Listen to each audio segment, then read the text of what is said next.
Panama খাল পুনর্দখলে মরিয়া Donald Trump. 20 জানুয়ারি দ্বিতীয়বারের মতো মার্কিন প্রেসিডেন্ট হিসেবে শপথ গ্রহণের দিন এ নিয়ে রীতিমতো হুমকি দিয়েছেন তিনি। তার এমন বক্তব্যের কঠোর সমালোচনা করেছেন পানামার প্রেসিডেন্ট হোসে রাউল মুলিনো। সেই সঙ্গে আনুষ্ঠানিকভাবে অভিযোগ জানিয়েছেন জাতিসংঘে।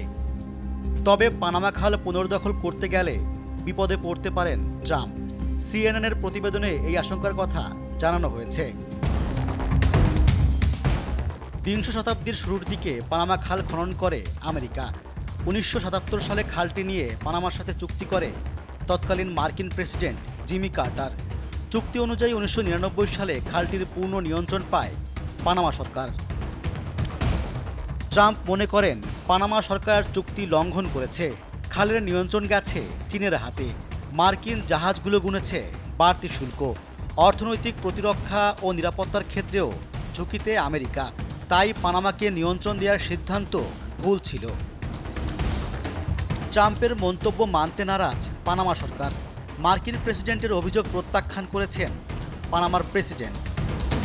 ট্রাম্প যদি শক্তি প্রয়োগ, বিশেষ করে সামরিক শক্তি ব্যবহার করে পানামা দখলের চেষ্টা করেন, তা হবে যুক্তরাষ্ট্রের কয়েক দশকের নীতিবিরুদ্ধ। তাছাড়া যুদ্ধ করাটা ট্রাম্পের ব্যক্তিগত নীতিরও বিরোধী। তাই হঠাৎ তিনি যদি পানামা খাল দখলের জন্য একটি বড় রকমের যুদ্ধ শুরু করেন, তাহলে জনসমর্থন আদায় করতে ব্যর্থ হতে পারে। পানামা খালের এলাকার আয়তন প্রায় 500 বর্গমাইল, আর পানামার জনসংখ্যা প্রায় 45 লাখ। খালটি যুক্তরাষ্ট্রের দখলে থাকুক, এটি দেশটির জনসংখ্যার বড় একটি অংশ কোনোভাবেই চাইবে না। যুক্তরাষ্ট্রের সামরিক বাহিনীর হিসাব অনুযায়ী কোনো সামরিক অভিযান সফল করার জন্য প্রতি 1000 বাসিন্দার বিরুদ্ধে 20 জন যোদ্ধা দরকার হয়। সেই হিসাবে পানামা খাল দখলে নেয়ার জন্য যুদ্ধ শুরু হলে যুক্তরাষ্ট্রকে প্রায় 90,000 সেনা মোতায়েন করতে হবে। ট্রাম্প এত বড় পরিসরে কোনো যুদ্ধ শুরু করলে তাকে চরম সমালোচনার মুখে পড়তে হতে পারে। অন্যদিকে পানামায় সামরিক অভিযানের জন্য যুক্তরাষ্ট্রের কংগ্রেসে প্রস্তাব পাশ করতে হবে। দলীয় সংখ্যাগরিষ্ঠতা থাকলেও এই ধরনের প্রস্তাব পাশ করার জন্য পর্যাপ্ত সমর্থন পেতেও ট্রাম্পকে হিমশিম খেতে হবে।